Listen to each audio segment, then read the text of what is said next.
Kasihan. Pagi, Ya, suara saya jelas? ya jelas Kak Edi.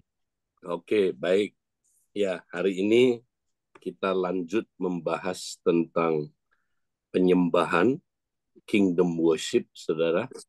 Nah, hari ini kita mau membahas tentang bagaimana ya di dalam penyembahan atau di dalam doa, tujuan kita adalah, saudara, kita boleh mencapai sebuah tempat yang disebut the secret of the Most High. Itulah tempat yang tersembunyi. Nah, kita akan sama-sama lihat, saudara, di dalam Matius pasal 6, kalau kita lihat ayat 5 sampai ayat yang ke-6, di situ, saudara, ya, Tuhan Yesus mengajar begini tentang doa. Dan apabila kamu berdoa, janganlah berdoa seperti orang munafik. Mereka suka mengucapkan doanya dengan berdiri di rumah-rumah ibadat dan pada tikungan-tikungan jalan raya, supaya mereka dilihat orang. Aku berkata kepadamu, sesungguhnya mereka sudah mendapat upahnya.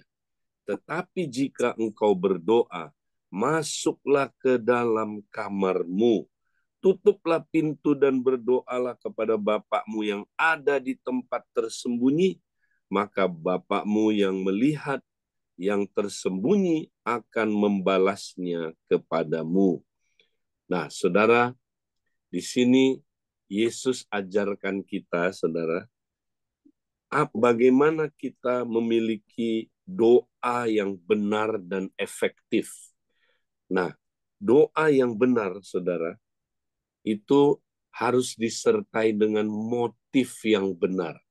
Ya, jadi kalau kita berdoa, apa motifnya kita? Nah, kita lihat di sini, saudara, orang-orang Farisi, orang Yahudi zaman itu, ya mereka kalau berdoa, saudara, motifnya adalah supaya dilihat oleh orang dan dipuji orang. Nah, makanya saudara, kalau kita berdoa dengan motif yang demikian, maka kita nggak akan pernah mendapatkan upah dalam doa. Dengan perkataan lain, doa kita tidak ada kuasanya. Doa kita tidak menghasilkan perubahan hidup. Ya, sebaliknya, saudara, doa kita, saudara, hanya sampai kepada ya kita menerima upah dari manusia, yaitu dipuji. Wah, hebatnya dia ya. Luar biasa, orang ini suka berdoa. Coba lihat tuh. Wih, dia doa terus loh. Hari ini dia hadir dalam doa. Ya. Nah, saudara, kalau cuman begitu mah untuk apa kita berdoa? Ya. Kemudian saudara, bahkan kalau kita, saudara, berdoa supaya dipuji orang, bahaya, saudara. Karena pujian itu, saudara, adalah justru membesarkan ego kita. Ya, pujian itu adalah makanan buat ego kita. Jadi orang yang minta dipuji terus, saudara. Nah, ini dia. Dia akan apa, saudara? Lama-lama haus pujian. Ya, dan dia lama-lama, saudaraku, nggak berubah hidupnya. Ya, dia makin egois, makin egonya makin hidup, saudara. Ya, nah kita nggak boleh, saudara, datang dengan motif yang salah. Nah, mestinya, saudara, kita datang dengan motif yang benar. Nah, motif yang benarnya apa? Doa itu, saudara. Ya, nah ini dia. Kalau kita berdoa, saudara, kita ingin ya berjumpa dengan Bapa di tempat yang tersembunyi. Ini dia, ya. Saudara, kalau kita mau berjumpa dengan Bapa di tempat yang tersembunyi, maka saudara, doa kita dahsyat, saudara. Ya, doa kita, saudara, adalah doa yang dijawab. Doa kita powerful, saudara, memberi impact. Doa kita, doa yang mengubah hidup. Ya, kenapa? Karena kita berjumpa dengan Bapa di tempat yang tersembunyi. Nah, Bapa itu senang berjumpa dengan kita di tempat yang tersembunyi ini, saudara.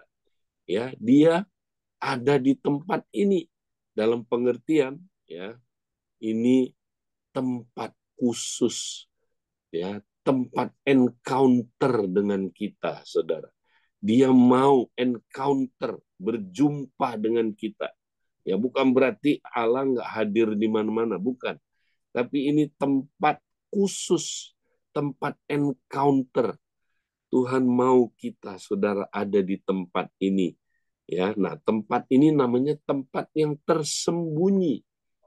Ya, nah inilah yang saudaraku di dalam Mazmur, ya, 91 ayat 1-2 ini terkenal sekali, saudara. Coba kita lihat, ya, next.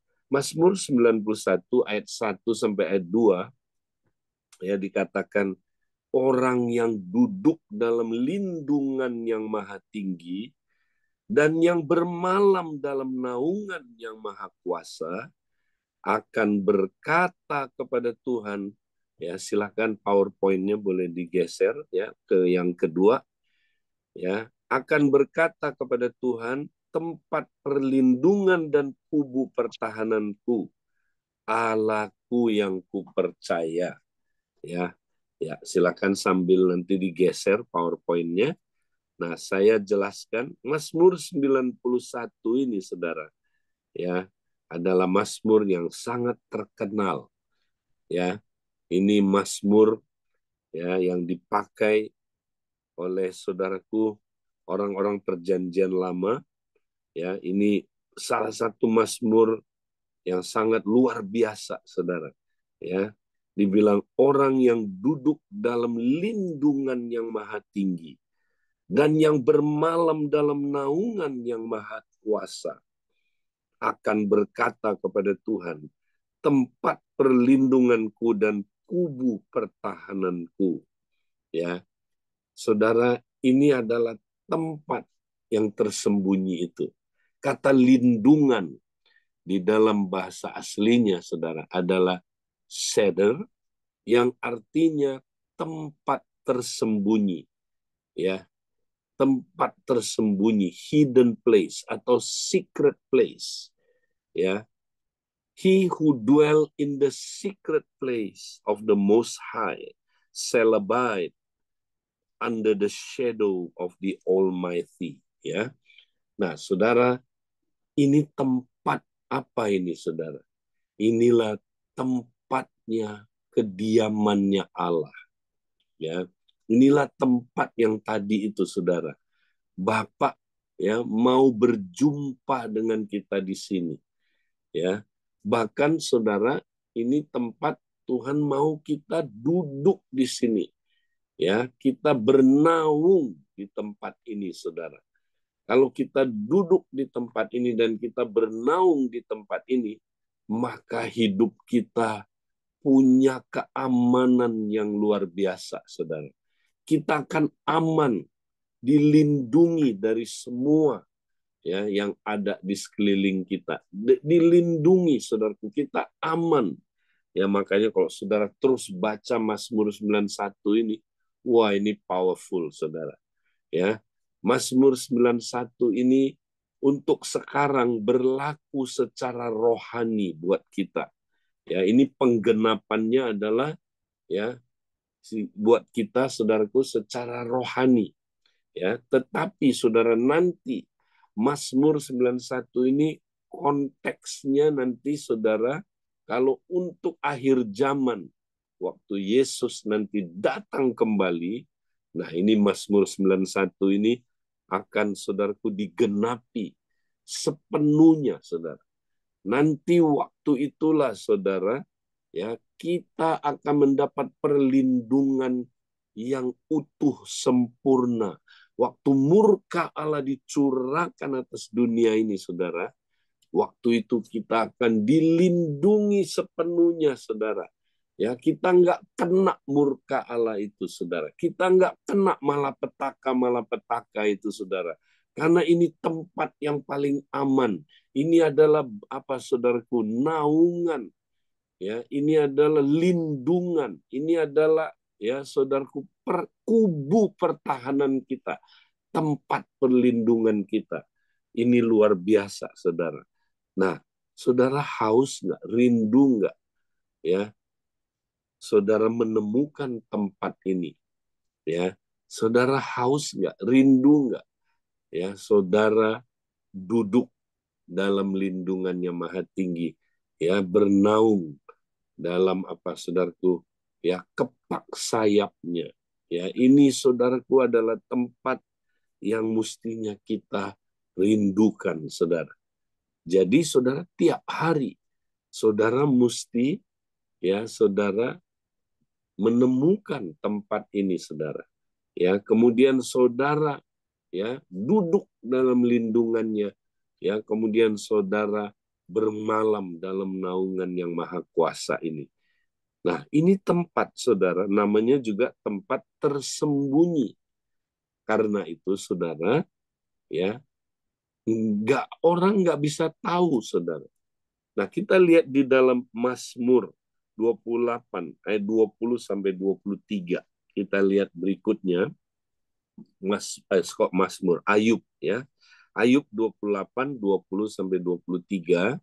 Nah, nanti saudara baca Ayub 28 seluruh pasal, ya. Intinya ini bicara tentang ini nih, tempat yang tersembunyi ini, ya. Nah, di dalam tempat yang tersembunyi ini ada hikmat, saudara. Ya, kita hanya baca ayat 20 mulai. Hikmat itu dari manakah datangnya? Atau akal budi di manakah tempatnya? Ia berterlindung dari mata segala yang hidup, bahkan tersembunyi bagi burung di udara. Ya, jadi tempat ini ada, saudara.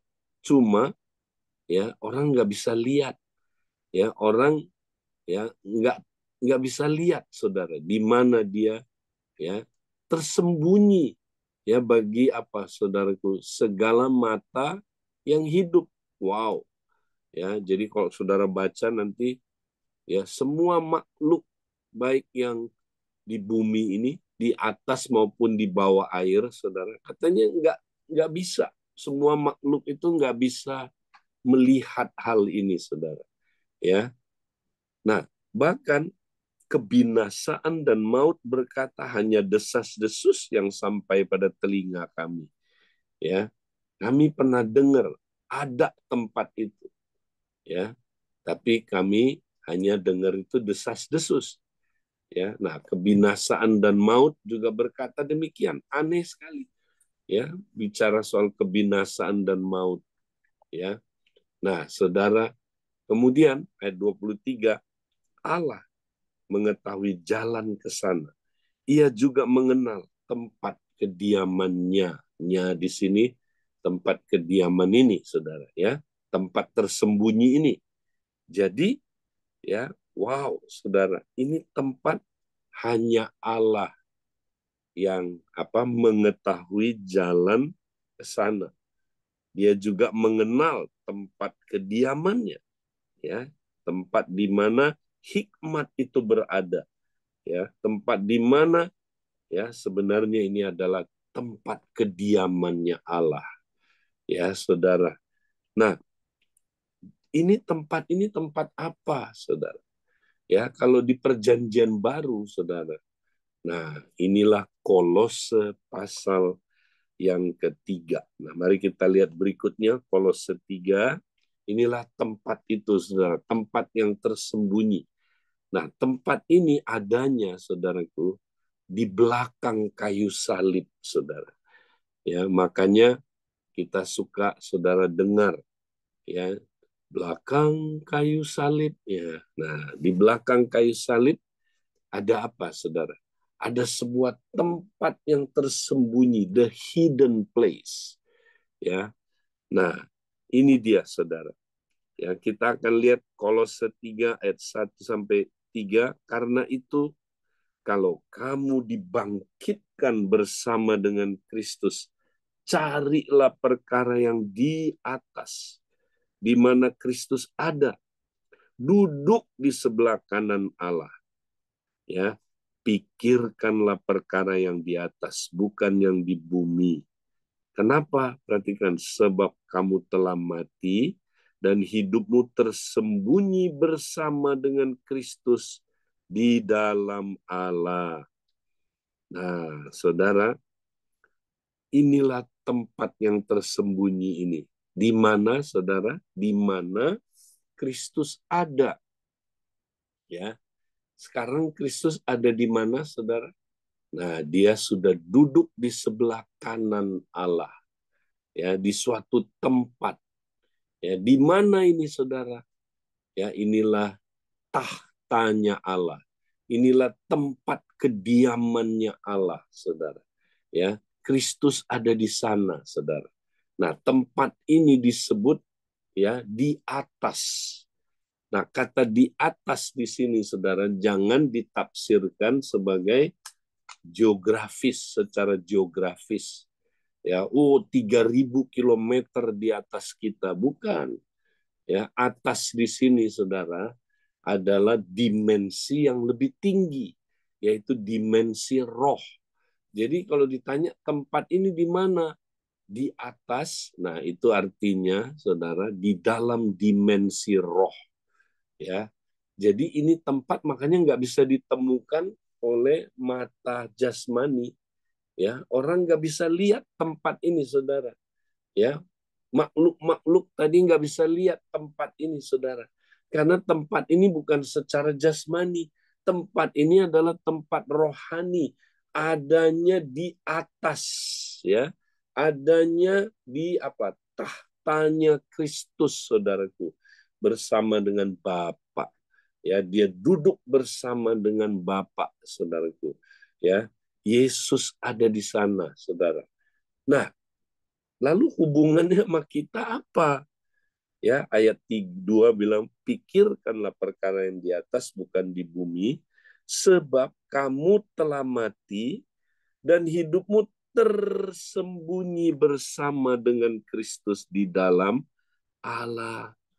Ya, saudara, inilah tempat tinggalnya kita, saudara.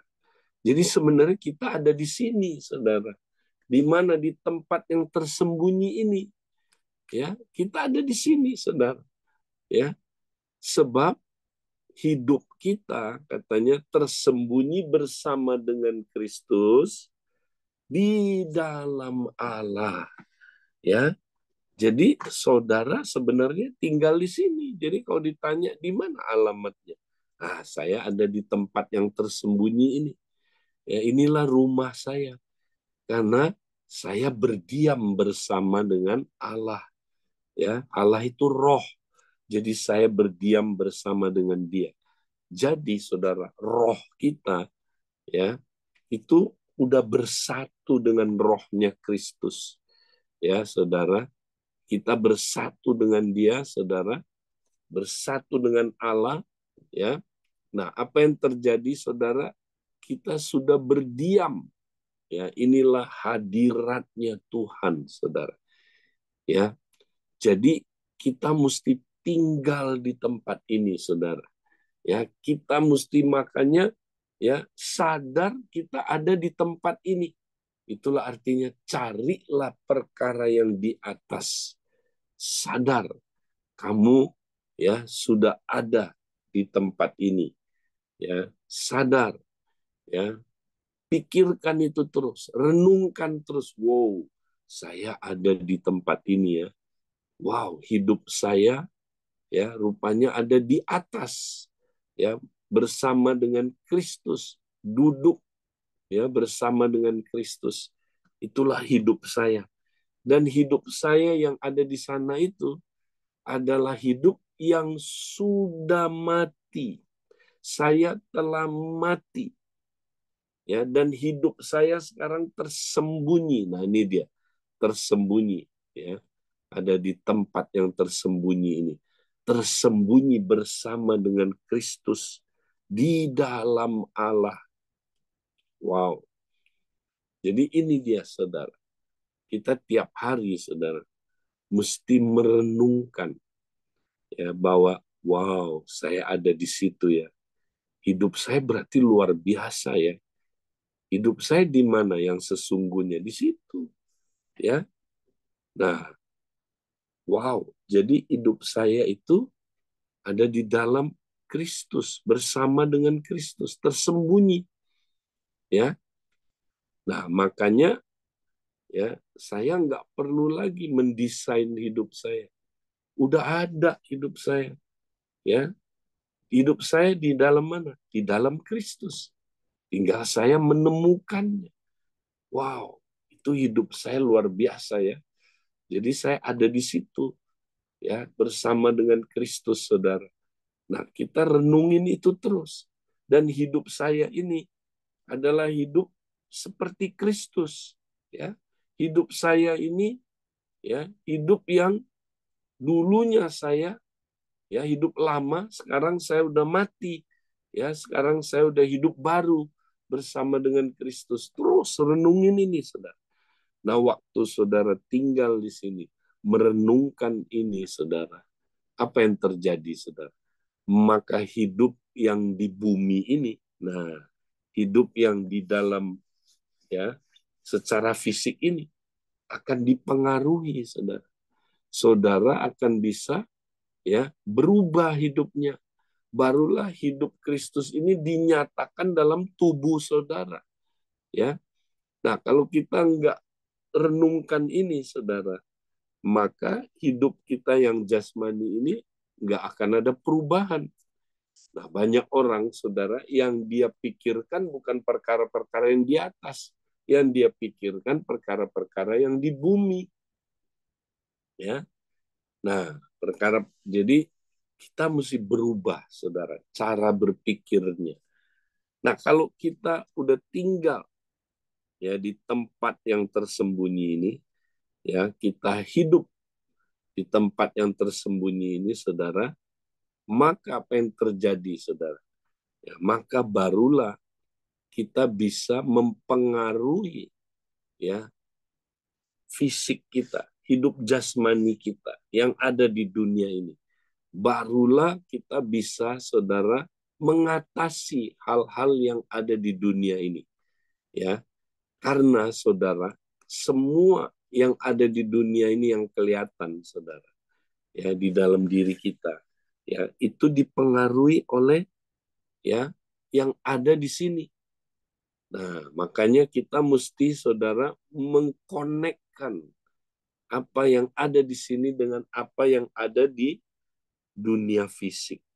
Makanya kalau kita tahu kita udah mati ya di dunia, kita udah mati, saudara, maka nanti kita bisa mematikan perbuatan-perbuatan daging kita. Next, coba lihat berikutnya, saudara. Nah, ini ayat aneh kan? Coba lihat ayat pasal 5. Ya, ayat 5. Karena itu, karena apa? Karena kamu sudah mati itu tadi, ya kan katanya kamu sudah mati ayat 3 kan? Ya, kamu telah mati dan hidupmu tersembunyi bersama Kristus di dalam Allah. Karena kamu sudah mati, maka ayat 5 bilang, karena itu matikanlah dalam dirimu segala sesuatu yang duniawi, yaitu percabulan, kenajisan, hawa nafsu, nafsu jahat, dan juga keserakan yang sama dengan penyembahan berhala. Wow. Jadi, saudara, ya, karena kita udah mati, nah, ayat 3 bilang udah mati, maka ayat 5 bilang kita bisa mematikan perbuatan-perbuatan tubuh kita. Ya, kenapa? Karena di dalam roh ya kita udah lihat, kita udah mati. Ya, kan kehidupan kita ini, saudara, udah mati bersama Kristus. Nah, tapi kita masih harus mematikan perbuatan-perbuatan tubuh kita. Kenapa? Loh, kok nggak konsisten? Ya, ayat 3 bilang apa? Kita sudah mati. Ayat 5 bilang kita harus mematikan. Lah, Pak Edi, yang benar yang mana? Berarti ayat 3 bilang sudah mati. Ayat 5 bilang harus mematikan. Ya, belum mati dong berarti. Yang mana yang benar ini? Ah, ini banyak orang Kristen confused, saudara. Ya, nggak ngerti. Ya, ayat 3, saudara, itu kita sudah mati, ya, itu bagian Tuhan. Tuhan yang matiin kita, saudara. 2000 tahun yang lalu, dia waktu mati di kayu salib, kita ikut mati bersama dia. Itu secara posisi kita sudah mati, saudara.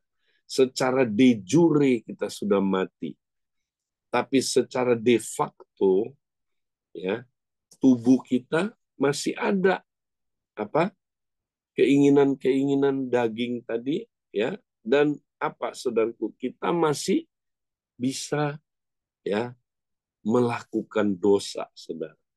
Makanya, saudara, kita harus mematikan segala kedagingan kita ini, saudara. Mematikannya, ya. Nah, saya kasih ilustrasi supaya kita mengerti, saudara, ya. Supaya kita nggak konflik antara satu udah mati, yang lain bilang belum mati, ya. Nah, ini kasih contoh aja, saudara. Masih ingat saya suka kasih ilustrasi ini. Saya punya temen yang nakal sekali, saudara. Ya, dia itu kalau potong ayam, dia nggak sembeli ayam itu, tapi dia kejar pakai pisau samurai. Dia pancung kepala ayam itu, saudara. Wah, langsung ayam itu, ya, apa yang terjadi, saudara? Saya mau tanya, ayam itu masih bergerak nggak, saudara? Masih lari-lari, tapi tanpa kepala, ya, lari-lari, ya, menggelepar-gelepar, akhirnya mati, ya, baru berhenti gelepar-geleparnya, saudara. Nah, saya mau tanya, saudara, ayam ini sudah mati atau belum? Nah, tergantung, saudara lihat dari mana, ya. Kalau lihat dari dia udah putus hubungan dengan kepalanya, saudara. Nah, itu dia benar sudah mati. Iya dong, udah putus hubungan sama kepalanya. Ya, dia mati beneran, saudara. Udah mati itu. Ya, tapi kalau dilihat dari tubuhnya saja, saudara. Nah, tubuhnya, ya, tanpa kepala, itu tubuh dia sekarang, saudara, walaupun udah putus hubungan sama kepala, tapi dia masih punya respon otomatis. Nah, ini dia. Masih bisa bergerak karena ada saraf motorik namanya. Jadi dia masih bergerak, saudara. Ya, walaupun dia udah putus hubungan sama pusat kendalinya, yaitu kepala. Ya, dia masih punya respon otomatis, saudara. Nah, ayam ini, saudara, respon otomatisnya perlu diberhentikan. Kenapa, saudara? Ya, karena kan dia udah mati, saudara. Nanti dia pasti berhenti. Kalau dia nggak putus kepalanya, saudara, nanti respon gerakannya nggak akan mati, ya. Tapi dia perlu waktu masih bergerak sampai nanti dia mati, saudara. Nah, demikian juga kita. Ya, waktu kita dulu, saudara, kepala kita itu Adam. Kita menerima dosa asal dari Adam. Lalu, ya, masuk ke tubuh kita dosa asal itu, saudara. Nah, di dalam tubuh kita, kita dilatih oleh dosa asal itu untuk melakukan dosa di dalam tubuh kita, saudara. Maka tubuh kita kayak ayam tadi, saudara, bisa bergerak, ya, bisa melakukan sesuatu. Ya, nah, waktu kita, saudara, terima Yesus, kita mati bersama Kristus. Kenapa? Yesus pancung kepala kita, saudara. Dia putuskan hubungan kita dengan Adam, ya, sehingga kita kayak ayam tadi, saudara. Udah nggak punya hubungan dengan Adam lagi. Udah nggak punya hubungan dengan dosa asal, saudara. Udah diputuskan, ya. Nah, apa yang terjadi, saudara? Tapi mau tanya, tubuh kita masih punya respon otomatis nggak? Masih punya. Ya, nah, respon otomatisnya apa, saudara? Yaitu tadi, ya, saudara, yang kayak ayam masih bisa bergerak, ya. Nah, sama. Makanya orang Kristen walaupun udah mati bersama Kristus, tapi dalam tubuhnya ada respon otomatis. Inilah ya, kita makanya masih bisa punya respon otomatis percabulan, kenajisan, hawa nafsu, nafsu jahat, dan juga keserakaan. Nah, ini perlu dihentikan. Nah, cara menghentikannya gimana? Ya, matikanlah dia. Ya, jadi ayam tadi mestinya gimana, saudara? Ya, ya dimatiin.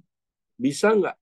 Dia kalau udah bergerak, masih bergerak, gerakan apa otomatisnya, ya kita tekan dia sampai dia benar-benar berhenti. Ya, dia bisa berhenti nggak? Bisa, karena dia udah putus hubungannya dengan pusat kendalinya. Ya, demikian juga saudara. Ya, kita bisa mematikan perbuatan-perbuatan ini, saudara. Cabul, najis, hawa nafsu, nafsu jahat, karena kita udah putus hubungan dengan dosa, saudara. Udah putus hubungan, ya.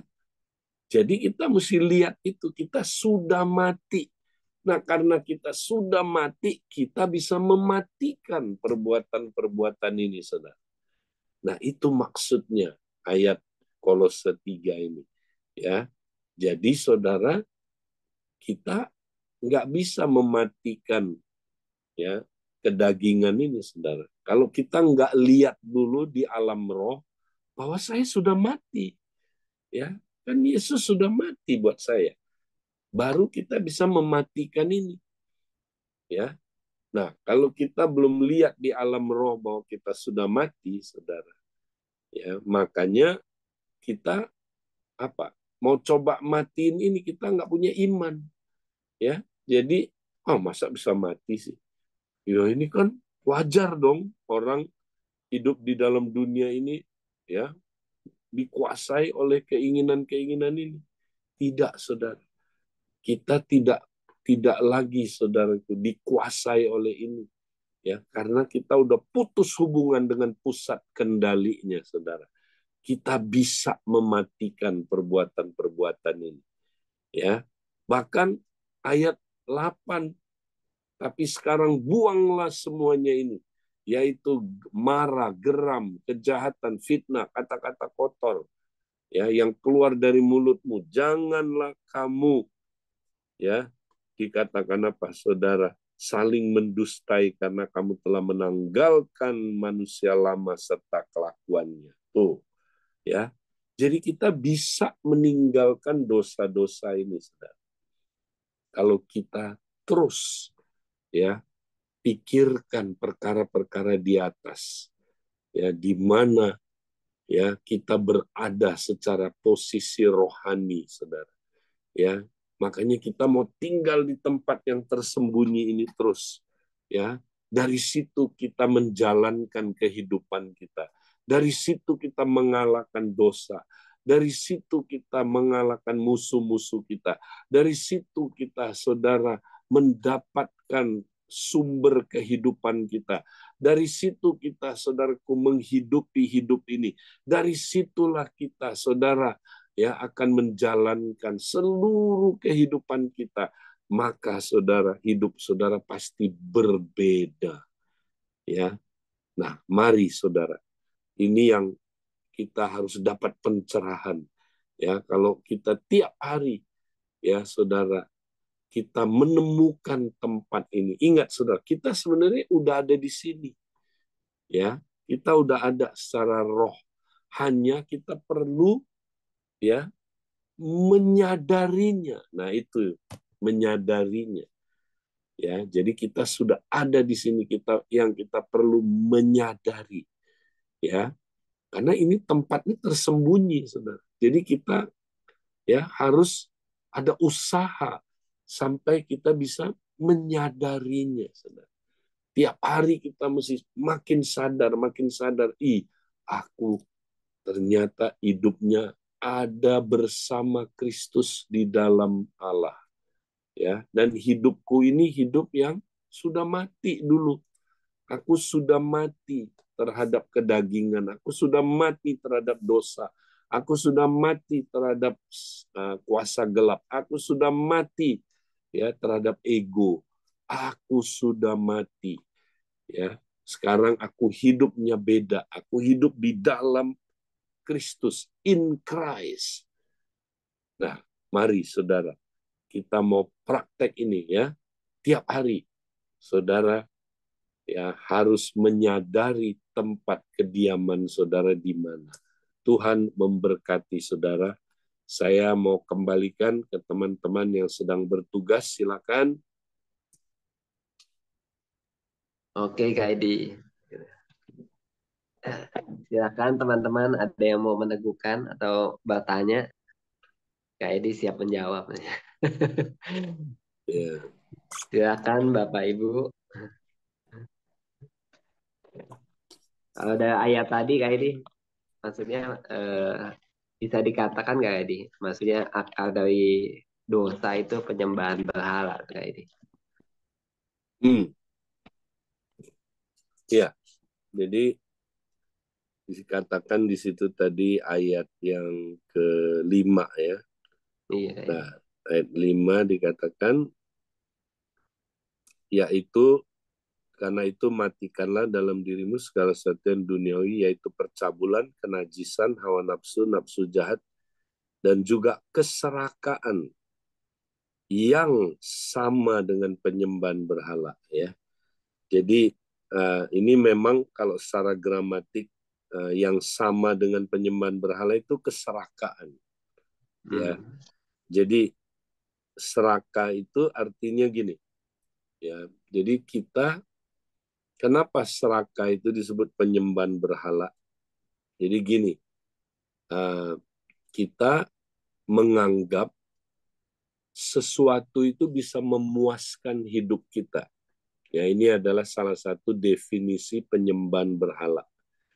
Jadi kita berpikir ciptaan Tuhan bisa mengisi hidup saya, memuaskan hidup saya, membuat saya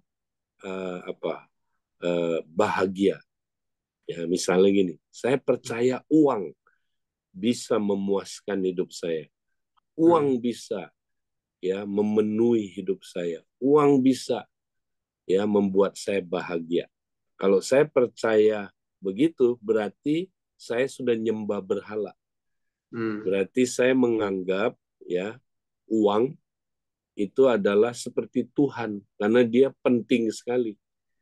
Nah, makanya orang yang demikian dia serakah.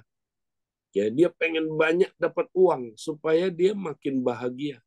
Dia pengen banyak dapat uang supaya hidupnya makin diisi.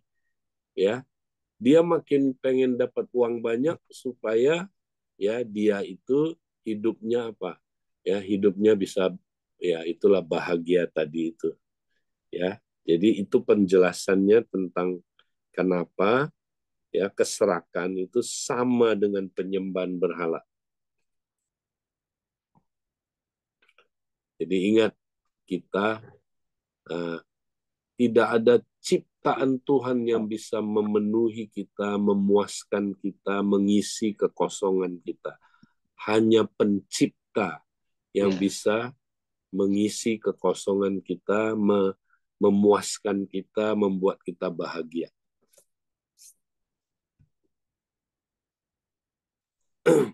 Setuju Kak Edi, setuju. Jadi hanya Tuhan ya Kak Edi ya, yang bisa mengisi kekosongan kita. Thank you Silakan teman-teman. Ya.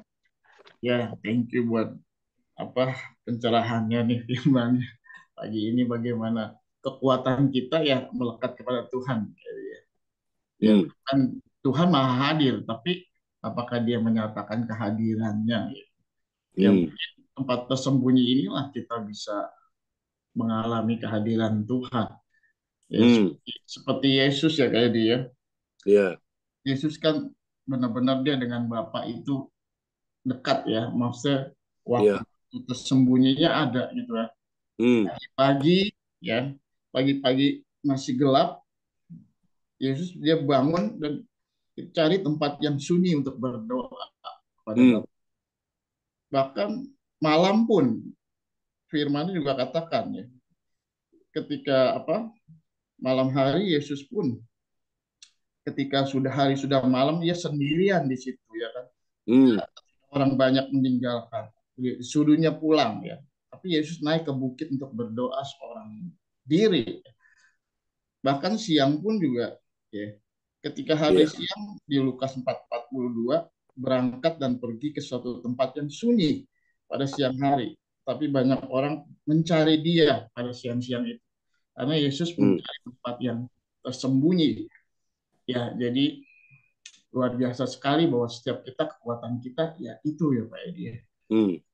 Bagaimana Betul, kita Dan. mengalami kehadiran Tuhan di waktu-waktu kita yang tidak kita batasi hanya pagi saja, tapi setiap saat kita bisa mengalami. Yes. Bahkan tempatnya pun bukan hanya tempat yang mungkin yang kita sering gambarkan di kamar, tapi di mana Ya, kita bisa mengalami. Ini betul. kekuatan kita gitu ya. Ya, Betul, Dan. Jadi jadi memang mm, ya itu sih jadi kayaknya. memang tempat ini jangan ditafsirkan secara jasmani gitu ya. Artinya gini, oh kalau nggak ada kamar kita nggak bisa ngalamin ini, enggak ya. Atau di satu tempat sunyi sekali baru kita bisa ngalamin ini. Ya memang tempat yang sunyi membantu kita untuk kita bisa fokus, tenang ya. Tapi Yesus ya dia nggak seperti tadi Dedi bilang nggak selalu hanya di satu tempat aja, ya kan? Jadi dia di mana aja kita bisa mengalami ini, ya. Nah, kuncinya adalah kita sadar nggak kita ada di tempat itu. Nah, jadi kesadaran itu sebenarnya kuncinya. Nah, untuk sampai kepada kesadaran itu, ya memang itu perlu latihan. Itulah yang disebut koram deo kan. Kita latihan, tinggal di hadiratnya, tinggal di ya sebenarnya kan kita ada di hadirat Tuhan sebenarnya. Cuma kita nggak menyadarinya kan itu. Ya, ya tapi thank you Dedi mengingatkan kita bahwa kita tiap hari ya mesti encounter sama Tuhan, berjumpa dengan Dia di tempat tersembunyi. Oke. Oke. Kak Edi, Jadi ya eh, silakan. mau nanya Kak Edi. Ya. Kita ini kan misalkan gedung gereja kita ini kan boleh dibilang gedung ya kayak semacam ya gedung lah ya lebih tepatnya. Nah kadang-kadang kalau saya nih pribadi membutuhkan satu tempat yang sepi, yang sunyi, sepi banget. Nah kalau misalkan mau datang ke gereja Katolik ya, khususnya di katedral itu kan tempatnya sepi tuh, hening banget. Dan kadang-kadang saya membutuhkan suasana seperti itu Kak. Pengen diem, merenungkan, benar-benar suasana yang syahdu lagi. Maksudnya gedungnya itu kan benar-benar gedung yang sepi banget. Nah boleh gak ya saya ke sana merenung, bukan merenung, maksudnya datang berdoa kepada Bapa, tapi benar-benar hubungan sama Bapa nggak mengikuti acara mereka. Nah sebenarnya kan sana kan banyak patung-patung tuh Kak, tapi secara ini apa ya jiwa ya saya membutuhkan suasana yang seperti itu gimana tuh kayak gitu. Kalau di rumah Ya. kan kadang-kadang terbatas sih, di rumah itu kan udah rame, udah terbatas gitu kok, banyak banyak gangguan-gangguan gitu. Saya membutuhkan tempatnya aja sih kayak gitu. Ya, saya kira nggak ada salahnya asal tempat itu kita tahu ya bahwa ya di tempat itu kita bisa melakukan apa ya silence and solitude ya. Jadi ini salah satu disiplin rohani yang namanya silence and solitude. Ya, memang karena kita bukan hanya makhluk roh ya, kita juga makhluk tubuh ya dan kita gampang diganggu oleh di distract ya, apalagi akhir zaman ini, apalagi era informasi ini, gampang sekali kita diganggu oleh distraksi-distraksi yang ada di sekeliling kita. Jadi makanya kita perlu juga ya ada waktu di mana ya kita tenang. Ya, itu nolong kita lebih gampang lagi kita mengalami hadiratnya di tempat yang ya, di tempat yang tersembunyi tadi itu ya. Jadi kita bisa menolong kita dengan cara itu ya. Nah, tapi yang kita nggak boleh ajarkan adalah bahwa kalau kita nggak ada di tempat yang terpencil, kamar yang tertutup, berarti kita nggak ada di tempat yang tersembunyi. Ya, nggak. Ada orang, saudara, di kamar dia, tapi dia nggak ngalamin encounter sama Tuhan. Ada, ya. Jadi ini bukan tempat jasmani, bukan. Ya, tempat tersembunyi ini tempat rohani. Ya, tapi menolong kita kalau kita sendirian, tenang ya, lebih menolong ya. Tapi bisa juga di tengah hiruk pikuk kita ada di tempat tersembunyi ini. Nah, itu yang Brother Lawrence praktekin, Coram Deo. Jadi Brother Lawrence itu dia latihan sampai dia bisa kayak lagi masak, dia bisa ya sambil berdiam di tempat yang tersembunyi ini ya, sambil dia serve dia mengalami itu ya. Jadi walaupun ribut lingkungannya tapi dia tetap bisa konsentrasi. Nah, itu karena dia latihan, makanya dia praktek namanya Coram Deo reaktif ya, kemudian Coram Deo aktif, nah, sampai akhirnya ya dia mencapai Coram Deo otomatis itu ya. Nah, kita bisa praktekkan ini. Oke. Intinya Jadi menyadari kayak dia, Ya, Jadi tempat menyadari itu nggak hadirat ini Tuhan. ya Kak Edi. ya, Tempat itu nggak menjamin, tapi yang paling penting adalah connect-nya kita kali ya Kak. Kesadarannya betul. itu ya. Ya, Karena sekalipun tempat sunyi, kalau pikirannya kemana-mana nggak bisa connect ya sama aja iya, sebetulnya. betul. Makanya Tapi itu perlu menolong. disiplin, betul menolong sih, tapi perlu disiplin sampai nanti tingkat otomatis kali ya. Iya, Reaktifnya kan belum tolong. Kak, saya betul. mau kembali nanya yang di Mazmur 91 tadi. Berarti itu kan kalau dari ayat pertama ada bagian kita, ada bagian Tuhan lah ya Kak ya. Hmm, Bagian kita kan dikatakan orang yang duduk dalam lindungan yang maha tinggi tadi ya. ya, Jadi bagian kita waktu kita tadi ya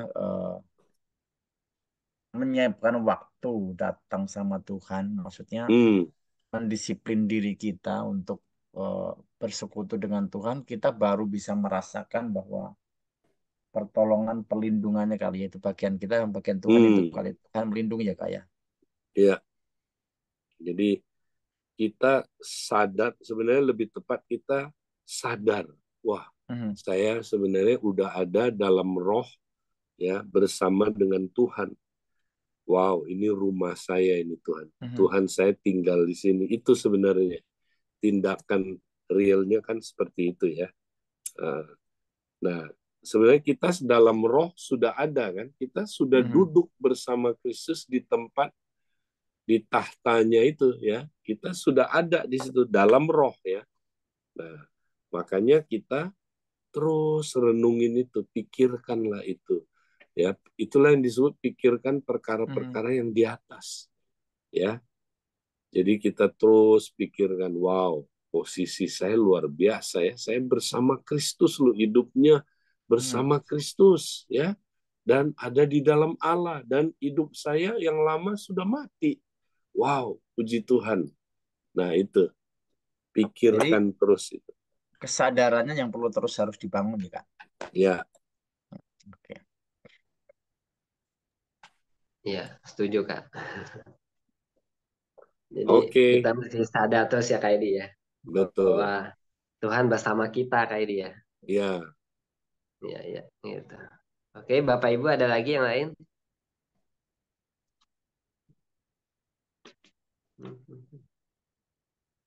Kalau ada pertanyaan nih Kak Edi, kalau ya, kalau bicara kan ada original sin yang tadi ya, ada actual sin ya. Nah, original sin itu kan Tuhan sudah tanggung gitu kayak dia di kayu salib tuh. hmm, Nah, masalahnya kalau misalnya kayak bayi nih kayak Edi, ya kan, dia kan belum tahu apa-apa nih, ya kan. baru original sin-nya. Nah, tapi belum kenal Tuhan tuh gimana tuh kayak dia? Ya, ya memang ada berbagai pandangan ya yang beda-beda ya. Jadi ada pandangan bahwa makanya bayi perlu dibaptis katanya supaya dia selamat gitu ya. Nah, tapi kita umumnya ya, kita dari kelompok Protestan ya, khususnya kita percaya ada original sin ya. Nah, tapi ada ayat yang bilang begini. Jadi bayi kan sebenarnya udah punya dosa asal kan. Nah, Iya, original sin itu. ya, tapi ada ayatnya bilang begini. Ya, barang siapa apa katanya? Jadi seorang anak dikuduskan oleh salah satu dari iman orang tuanya. Ya, jadi artinya gini. Ya, jadi kalau salah satu orang tuanya orang beriman, anak ini dia lahir walaupun dia ada dosa asal, ya, tapi iman orang tuanya menguduskan dia. Ya, artinya menguduskan di sini nih, dia udah dikhususkan, ya, artinya dia bisa selamat, ngerti ya? Karena iman orang tuanya, ya. Jadi ada jaminan makanya kalau dia orang tuanya salah satunya beriman, gitu, Oke, ya. oke. Nah, Kalau yang suku pedalaman gimana kayak dia? ya, Suku-suku pedalaman yang nggak kenal Tuhan lah gitu. ya sekali lagi, ya ingat Tuhan itu ya punya rencana keselamatan. Ya, dia sudah memilih kita sebelum dunia dijadikan untuk kita ya diselamatkan. Ya, dia memilih kita. Jadi ya kalau orang itu orang pilihan, ya pasti Tuhan akan pastikan nanti dia akan ketemu nanti suatu berita Injil ya sehingga dia bisa percaya pasti. Nah, termasuk orang perjanjian lama yang belum ketemu Yesus kan, tapi mereka dengar Injil nggak? Oh, dengar. Cuman dalam bentuk simbol masih. Ya. Jadi misalnya siapa? Misalnya Habel ya. Habel selamat nggak? Selamat dong. Ya kan? Kenapa? Karena dia piara binatang. Ya, waktu itu binatang apa yang dia piara? Domba. Ya, domba. Kenapa dia piara domba? Belum makan domba kan waktu itu manusia belum makan daging, belum minum susu. Ya kan? Nah, tahu nggak dia piara domba kenapa? Ya, karena ya waktu itu dia dengar cerita dari ayahnya bahwa karena ketelanjangan apa ayahnya itu dan ibunya, Tuhan potong domba binatang, ya terus ditutup ke dalam ditutup dia dengan kulit domba itu sehingga ketelanjangannya ditutup, ya. Nah, lalu di situ Tuhan menyampaikan nubuat bahwa satu hari kelak ya nanti dia akan mengutus juru selamat itu, yaitu anak domba itu yang akan disembeli ya untuk menutupi ketelanjangan kita, untuk apa? Untuk mengembalikan hubungan kita yang putus dengan Allah. Ya, nah anak domba itulah yang disebut Mesias yang dinubuatkan. Nah, waktu si Habel dengar ini, dia terima itu, dia percaya. Makanya saking terobsesinya dia jadi dia jadi peternak, Gembala domba. gembala. Nah, si Kain dia nggak percaya, makanya Kain itu nggak percaya sama berita Injil. Ya, itu berita Injil itu zaman itu. Nah, si Kain cerita si Kain tidak percaya, si Habel percaya. Cuman masih dalam bentuk simbol. Yesus belum datang kan, tapi udah dinubuatkan. Ya. Nah, itu yang dilihat oleh si Habel. Makanya Habel tercatat orang beriman pertama yang dicatat di Ibrani. Ya kan, oleh karena iman Habel ya dibilang begini. Ya. Jadi dia orang beriman. Nah, kalau orang beriman ya dia selamat. Walaupun Yesus belum datang. Nah, tapi nanti kapan dia mengalami kelahiran baru si Habel? Nah, makanya Yesus mesti turun ya ke alam maut, katanya waktu waktu orang-orang di perjanjian lama itu ya mereka udah dengar Injil, Yesus ya datang waktu dia habis bangkit, ya waktu dia habis mati, dia datang ya ke alam maut itu untuk memberitahukan yang kalian lihat ini semua Habel, yang kamu lihat itu inilah kenyataannya. Itu adalah Mesias. Dia sudah datang. Nah, waktu mereka lihat, oh penggenapannya Yesus, mereka semua ngalamin kelahiran baru.